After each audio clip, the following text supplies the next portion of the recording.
श्रीगुरुभ्यो नमः। हरि ओम। श्रीमहागणाधिपतये नमः। श्रीमहासरस्वत्यै नमः। हरि ओम। आदित्योऽर्को रविर्भानुर्भास्करश्च दिवाकरः मार्ताण्डः सविता हीलिस्तीक्ष्णां शर्मिहिरो रविः। यत्कर्ता जगतां भर्ता संहर्ता महतां निधिः। प्रणमामि तमादित्यं बहिरन्तस्तमोपहं। 2026 సంవత్సరం. ఇప్పుడు ఈ సంవత్సరంలో ముందుగా శని ఎట్లా ఉన్నాడు చెప్పుకుందాం. ఏ రాశికి ఎట్లా ఉన్నాడు శని ముందు ముఖ్యంగా మనం చెప్పుకోవాలి. అయితే దానికి ముందుగా ఒక విషయం చెప్పుకుందాం. ఎట్లా అంటే అసలు 2025 నుంచి 2028 వరకు, 2025 టు 28, 2028 వరకు కూడా గ్రహస్థితులు పూర్తిగా బాగాలేవు. ఈ గ్రహస్థితులు బాగా లేకపోవటం కారణం ఏంటంటే ముందు స్వార్థం అనేది బాగా ఎక్కువగా పెరిగిపోయింది. ప్రతివాడు ఎట్లా ఉన్నాడంటే తనకంటే ఎక్కువ వాడిని చూసి వాడిలాగా నేను ఎట్లా అవుతాను. ప్రతివాడు కూడా ఆలోచన ఎట్లా ఉంది. కొన్ని కోట్లు టాటా, బిర్లా ఇట్లాంటి వాళ్ళు ఉన్నారు, మరి లేకపోతే సినిమా యాక్టర్లో ఉన్నారు, లేకపోతే రాజకీయ నాయకులు ఉన్నారు. వాళ్ళు వందల కోట్లలో ఉంటున్నారు. మనం కూడా ఎట్లా పెరగాలి అనేటువంటి ఆలోచన ప్రతివాడికి వస్తుంది. కొంతమందికేమో ధర్మమైన మార్గంలో వస్తుంది కోట్లు. బిజినెస్ ద్వారా రావచ్చు, బిజినెస్ వ్యాపారం ద్వారా కూడా కొన్ని పొరపాట్లు చేస్తే కూడా రావచ్చు. అదే యాక్టర్లు అనుకోండి, వాళ్ళ మంచి యాక్టర్ అయితే వాడికి ఒక వేషానికి ఎంత తీసుకుంటారు, అట్లా కూడా వాళ్ళు సంపాదించుకోవచ్చు. కానీ మనమందరం కూడా అట్లా సంపాదించుకోవాలంటే అవుతుందా కాదా అనే ఆలోచన లేదు. ఎప్పుడు కూడా ఏమవుతుందంటే వాళ్ళ పరిస్థితి ఏం చేయాలంటే ప్రతివాళ్ళు కూడా మనకంటే కింద వాడిని చూసి, మనకంటే తక్కువ వాడిని చూసి మనం బాగున్నాం, మనకంటే కష్టపడేవాడిని చూసి, ఇబ్బంది పడేవాడిని చూసి వాడికి ఏదైనా సహాయం చేద్దాం అనే మనస్తత్వం ప్రతి వ్యక్తికి ఉండాలి. మనకంటే గొప్పవాడిని చూసి మనం వాళ్ళగా ఎట్లా అవుతాం అనుకోవటం మంచిది కాదు. మనకంటే తక్కువ వాడిని చూసి మనం బాగున్నాం, మన చేతనైన సహాయం మనం చేద్దాం అనుకుంటే దీన్ని చూస్తే కోటీశ్వరుడు కూడా మిగతా వాళ్ళకి సహాయం చేస్తాడు. ఇప్పుడు ఎట్లా ఉందంటే ఒక పెద్ద వ్యాపారస్తుడు ఉన్నాడు అనుకోండి, అతని దగ్గర ఒక వర్కర్ ఉంటాడు, పనిచేసేవాడు. వాడికి నెలకి 25,000 30,000 జీతం ఇస్తారు. ఈ 25,000 30,000 జీతం కరెక్ట్గా నెలకి ఫస్ట్ తారీఖు ఇవ్వడు, మొత్తం ఇవ్వడు. ఎందుకు ఇవ్వడు అంటే మొత్తం ఇచ్చేస్తే మళ్ళీ బయటికి వెళ్ళిపోతాడేమో, సగమే ఇస్తాడు. మళ్ళీ ఫస్ట్ తారీఖు వచ్చే లోపల కానీ మిగతా సగం ఇవ్వడు. సరే ఫస్ట్ తారీఖు లోపల మిగతా పోయిన నెలవి ఈ రెండో నెల చివరి దాకా ఇస్తే ఈ నెల బ్లాక్ అవుతాయి. అట్లా చేసి ఇట్లా చేసి పనిచేసేవాడికి 2 నెలలు 3 నెలలు సరిగ్గా జీతం ఇవ్వక వీడు బయటికి పోతే బతకలేని బాధ. ఇది మానుకొని వెళ్ళారు అనుకోండి, మరి ఎట్లా జరుగుతుంది? పెళ్ళాం పిల్లలు ఉన్నారు, బతకాలి. ఎట్లా బతకాలి? ఇస్తాడే ఉన్నవాడే కదా, ఏదో రకంగా ఇస్తాడు. వాళ్ళ దగ్గర ఇప్పుడు లేదేమో, తర్వాత ఇస్తాడు వీడు ఆశపడి తినకో పని చేస్తాడు. వీడి బాధ ఇది. కష్టపడి పని చేసుకునేవాడి పరిస్థితి ఏమిటాయంటే తను ఎక్కడైతే పని చేస్తున్నాడో అతను ఇస్తేనే ఇతను బతకగలుగుతాడు, లేకపోతే బతకలేడు. కాదని ఇంకో చోటు పోదామంటే సగం జీతం ఇవ్వలేదే, వెళ్ళిపోతే అది కూడా ఇవ్వడేమో, ఎట్టో ఒకటో తీసుకున్నాం. ఇట్లా జరిగి జరిగి జరిగి చివరికి అవుతుంది 2 నెలలు 3 నెలలు 4 నెలలు ఆపుకుంటాడు. అదే తన దగ్గర వర్కర్ ఉంటాడు కదా, ఆ వర్కర్ దగ్గర నీ వస్తువులు ఏమన్నా ఉన్నాయనుకోండి, ఏదైనా చెడిపోతే ఆ డబ్బులు ఇవ్వు. ఇది పదాన్ని చెడగొట్టావు, ఇది చెడిపోయింది, ఇది ₹1,00,000 వస్తువా, నీకు 3 నెలల జీతం ఎక్కడ ఇవ్వమంటావా అంటారు.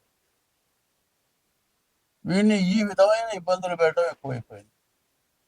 కొన్ని వస్తువులు ఎట్లా ఉంటాయంటే సెల్లు ఫోన్ అనుకుందాం కొద్దిసేపు, ఎంత కొత్త ఫోన్ అయినా ఎలక్ట్రానిక్ వస్తువు చెడక్కని చెడిపోతుంది.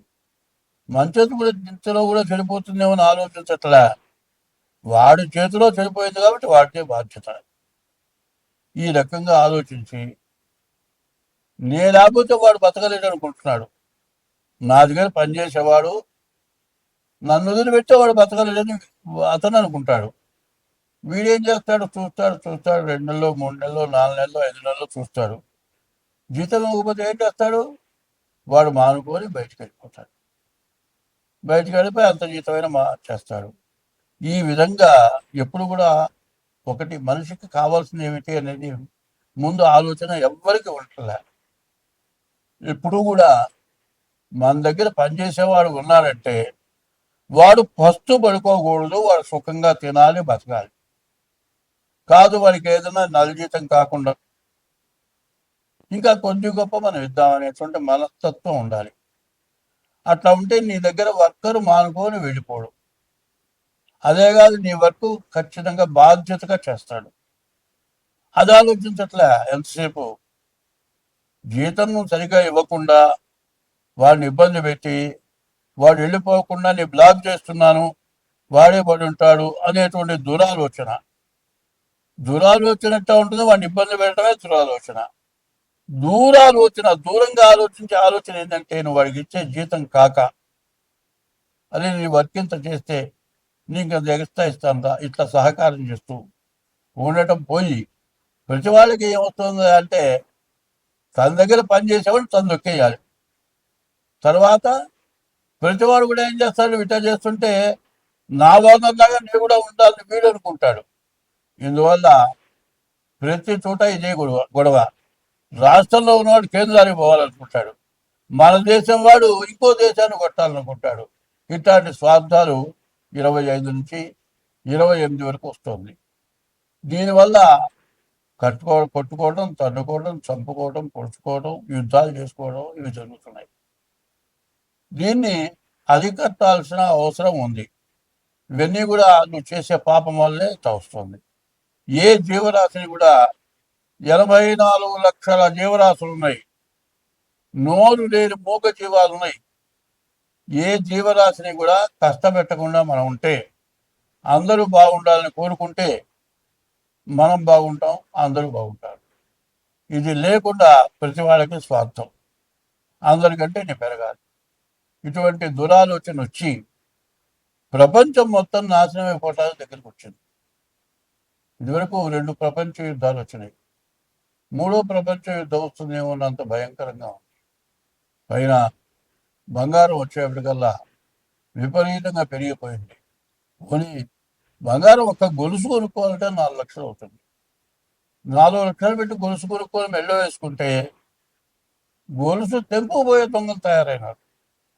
దొంగలు అయినారు, మంచి వాళ్ళు తక్కువైనారు. దీనివల్ల చాలా నష్టం, కష్టం ఎక్కువ అవుతుంది.